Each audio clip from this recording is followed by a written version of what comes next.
चलिए सीधे आज के विश्लेषण पर आते हैं और देखते हैं कि कल यानी 11 नवंबर को बाजार हमें कहां ले जा सकता है। अच्छा, तो आंकड़े क्या कह रहे हैं? देखिए, सबसे ज्यादा संभावना लगभग 55% तो इसी बात की है कि बाजार ज्यादातर एक सीमित दायरे में ही घूमेगा। लेकिन यहां एक मजेदार बात भी है, 35% चांस ये भी है कि बाजार ऊपर की तरफ एक जोरदार छलांग लगा सकता है। तो इसका मतलब क्या हुआ? मतलब साफ है, माहौल हल्का फुल्का पॉजिटिव तो है, लेकिन ऐसा लग रहा है कि बाजार खुद को एक रेंज में बांध कर रखना चाहेगा। अब चलिए निफ्टी 50 की बात करते हैं, जो कल 25,574 पर बंद हुआ था। जरा गहराई में जाकर देखते हैं कि इसके अंदर क्या चल रहा है। देखिए, निफ्टी 50 भले ही 25,500 के एक बहुत जरूरी लेवल के ऊपर है, लेकिन एक दिक्कत है। जैसे ही ये ऊपर जाने की कोशिश करता है, ऊपर से बिकवाली का दबाव आ जाता है। ये एक तरह की चेतावनी है कि हमें थोड़ा संभल कर चलना होगा। ये है कल के लिए बाजार के असली बैटल जोन्स। 25,400 के सपोर्ट और 25,650 के रेजिस्टेंस पर हमें पैनी नजर रखनी होगी। असल में यही वो लेवल्स हैं जहां खरीदारों और बेचने वालों के बीच असली खींचतान देखने को मिलेगी। अब जरा ओपन इंटरेस्ट पर नजर डालिए। सबसे ज्यादा पुट ओआई आपको 25,400 पर दिखेगा और यही चीज इस सपोर्ट लेवल को एक मजबूत दीवार बना देती है। ऐसा लगता है कि बाजार को यहां एक तगड़ा सहारा मिला हुआ है। तो निफ्टी के लिए दो रास्ते बिल्कुल साफ हैं। अगर ये 25,650 के ऊपर निकल जाता है तो हम एक अच्छी तेजी देख सकते हैं, लेकिन अगर 25,400 का सपोर्ट टूट गया तो समझ लीजिए कि गिरावट का दरवाजा खुल सकता है।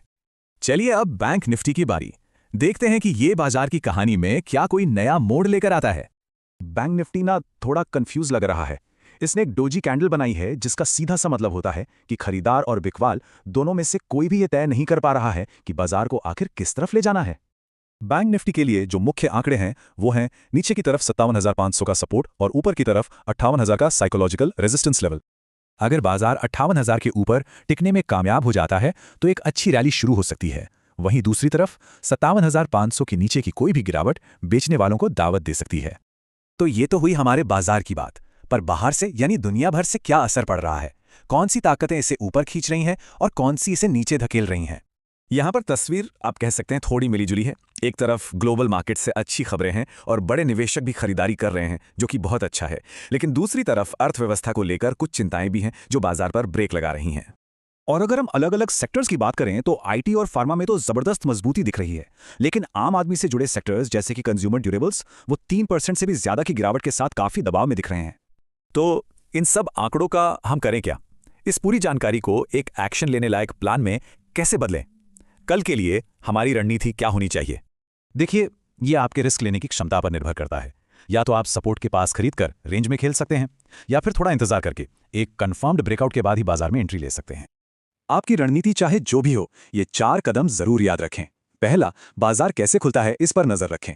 दूसरा, एक सीमित दायरे की ट्रेडिंग के लिए तैयार रहें। तीसरा, अगर कोई ब्रेकआउट होता है तो वॉल्यूम से उसकी पुष्टि जरूर करें। और चौथा, जो सबसे जरूरी है, अपना स्टॉप लॉस हमेशा तैयार रखें। तो इस पूरे विश्लेषण का सार क्या है? सबसे बड़ी सीख वो है धैर्य। कल के लिए सबसे अच्छी रणनीति यही लगती है कि हर गिरावट पर धीरे धीरे खरीदारी की जाए। जल्दबाजी बिल्कुल न करें, बाजार को आपके पास आने दें। और ये हमें आने वाले दिनों की रणनीति के बारे में एक अंतिम और बड़े सवाल पर लाकर छोड़ देता है। इस कंसोलिडेशन वाले बाजार में जीतने वाली चाल क्या है? धैर्य रखना या फिर उस बड़े ब्रेकआउट के लिए तैयारी करना जो आखिरकार होकर ही रहेगा? अगर आपको इस विश्लेषण से बाजार को समझने में थोड़ी भी मदद मिली हो तो लाइक और सब्सक्राइब जरूर करें, ताकि आप हमारा अगला डेटा आधारित विश्लेषण भी मिस न करें।